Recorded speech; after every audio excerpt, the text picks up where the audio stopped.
तो हम पूर्णिया जिला के हरे कृष्ण प्रकाश हैं और हमारे साथी शिक्षक अभ्यर्थी कुंदन जी हैं। हम सभी विगत दिनों में आप तमाम लोगों के पास जानकारी गई होगी कि हम अपने सदर विधायक विजय खेमका और विधानसभा के सदस्य भी हैं, ये इनसे मुलाकात करने वाले हैं। इनको लेकर हमारी कई दिनों से उनसे बात हो रही थी, उनके पास समय का अभाव था, लेकिन आज उन्होंने हमें मिलने के लिए बुलाया तो हम लोग जल्दबाजी में तुरंत घर से निकले और यहाँ इनके पास पहुंचे। पहुंचने के बाद आदरणीय विधायक जी ने हमारी हर एक बातों को सुना, हमने ज्ञापन भी उनको दिया और हर एक बातों को बताया, चाहे अपने बिहार के अंतर्गत जितने भी शिक्षक अभ्यर्थी हों उन सबों की बातों को, और साथ ही साथ अपने जिले के तमाम शिक्षक साथियों के बारे में भी उनको अवगत कराया। इनके बाद वो सच में ये बात वो महसूस किए कि वाकई ये हम सबों के साथ सही नहीं किया जा रहा है, तमाम शिक्षक अभ्यर्थियों के साथ छलावा की जा रही है। उन्होंने भी ये बात कहा और उन्होंने हम लोगों को आश्वासन दिया ही नहीं बल्कि क्या कुछ किया, ये पहले कुंदन जी से सुन लेते हैं कि विधायक जी से जब बातचीत हुई, और आप यहाँ देख पाएंगे कि वो फोटोज जो हम लोग मुलाकात किए और फिर जो भी बातचीत हुई कुंदन जी बताएंगे। बताइए कुंदन जी, क्या क्या सर बोल रहे थे? जैसा कि आज हमने यहाँ के सदर विधायक विजय खेमका से मिले तो उन्होंने हम लोग का लेटर को लिया और हम लोग को आश्वासन दिया कि बिहार के जो मुख्यमंत्री है और यहाँ के जो शिक्षा मंत्री हैं उनको हम पत्राचार करेंगे और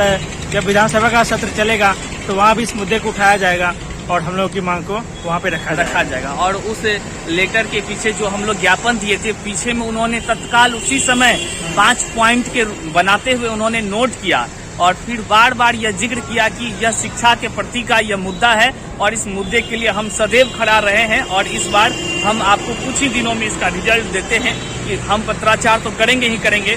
साथ ही साथ विधानसभा के सत्र में इस बात को बहुत जोर से हम लोग उठाने का काम करेंगे। और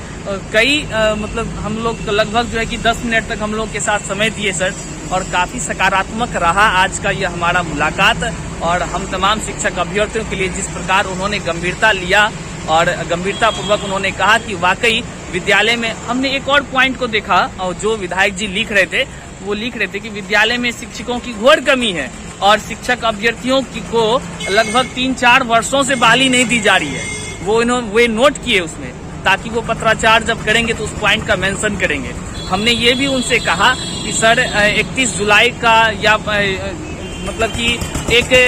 पत्राचार के माध्यम से लिखित रूप में मुख्यमंत्री और उप मुख्यमंत्री या शिक्षा विभाग की तरफ से पत्रांक जारी करके कहा गया था हम लोग को कि विज्ञप्ति जारी हो जाएगी 31 जुलाई तक में, सारा कुछ हो जाएगा, विज्ञप्ति जारी हो जाएगी, और तब तक अब तक नहीं हुआ है। तो उन्होंने कहा कि यह सिर्फ और सिर्फ टाल मटोल का काम है और इस स्कूलों में तो शिक्षक की घोर कमी पाई जा रही है, यहाँ तक कि फर्जी शिक्षक की बहाली भी पकड़ी जा रही है, लेकिन हम लोगों का 7वां चरण शुरुआत ही नहीं हो रहा है। इस बात से उन्होंने भी दुख जताया और 2-3 बार उन्होंने कहा आप विश्वास रखिए, हम इस चीजों को वहां भी उठाएंगे और अविलंब हम पत्राचार कर रहे हैं मुख्यमंत्री जी को और शिक्षा विभाग को, उन्होंने कहा। तो ये सारा आज का जानकारी था जो हमारी मुलाकात हुई और हम लोग आशा नहीं पूर्ण विश्वास है हमें कि हमारी यह जानकारी आप तमाम साथियों तक पहुंच चुकी है। और आप अगर सुन पा रहे हैं तो एक लाइक कर दीजिए, कमेंट कर दीजिए। मैं यह नहीं कहना चाहता हूं कि हम ही आगे आकर के कुछ कर रहे हैं या आप ही कर रहे हैं या आप तमाम साथी जो हैं वो देख करके कुछ मान लीजिए कि ये महसूस कर रहे हैं कि हाँ ये दोनों ने किया, हम दोनों का या हम लोगों का या हमारे दाऊद जी भी आने वाले थे, किसी कारण से उनको लेट हो गई। हम लोग का ये मकसद नहीं है, मकसद ये है कि हम एक शिक्षक अभ्यर्थी हैं, ये भी एक शिक्षक अभ्यर्थी है, हम सबों का उद्देश्य बस एक होना चाहिए, किसी न किसी रूप से अपने कर्तव्यों से 7वां चरण को लाने का कोशिश करना चाहिए। हम लोग कोशिश कर सकते हैं, बिल्कुल कर सकते हैं, हर एक व्यक्ति कर सकता है। इसलिए तमाम शिक्षक साथियों से हमारा अनुरोध है कि आप सभी अपने अपने स्तर से जरूर कोशिश करें। और